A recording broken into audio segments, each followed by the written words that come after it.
공동주택 화재 기획보도 세 번째 리포트입니다. 지난 5년간 사망자를 낳은 공동주택 화재의 원인 가운데 가장 큰 비중을 차지한 건 바로 이 전기 불꽃, 즉 스파크입니다. 가전제품이나 콘센트에서 일어난 불꽃이 그 주변으로 옮겨 붙은 건데요. 근데 이 주택들에는 모두 누전 차단기가 설치돼 있었는데 이게 무용지물이었습니다. 자, 왜 그랬던 건지 현지호 기자가 이유를 알아봤습니다. 소방대원들이 불이 난 6층짜리 빌라 안으로 진입합니다. 연기를 마신 주민들이 잇따라 구조됩니다. 수영구의 한 빌라에서 불이 난 건 지난해 9월 1일 새벽 2시 반쯤. 계단으로 대피하던 50대 여성이 숨지고 4명이 크게 다쳤습니다. 불은 4층 주택, 김치냉장고에서 시작됐습니다.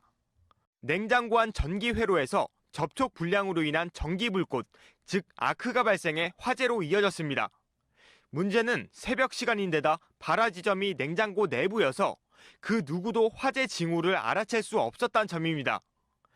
침대 및 콘센트에서 불꽃이 일고 취침 중 전기장판에서 튄 불꽃이 순식간에 책더미에 옮겨붙는 등 지난 5년 동안 비슷한 사고가 잇따랐습니다. 주택엔 모두 누전 차단기가 설치돼 있었지만 어찌된 일인지 무용지물이었습니다. 왜 그런지 실험을 통해 알아봤습니다. 노후된 전선에서 불꽃이 계속 터집니다.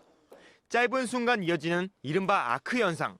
하지만 누전 차단기는 꿈쩍도 하지 않고 불꽃이 주변으로 옮겨붙으며 순식간에 화염이 솟구칩니다.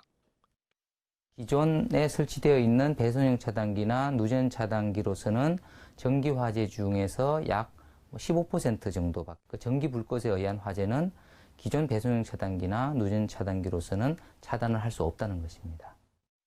접촉 불량이 생길 경우 이렇게 전선에 불꽃이 튀게 되는데 아크 차단기가 설치되어 있다면 곧바로 전기가 차단됩니다. 미국에서는 18년 전부터 주택에 아크 차단기 설치를 의무화했습니다.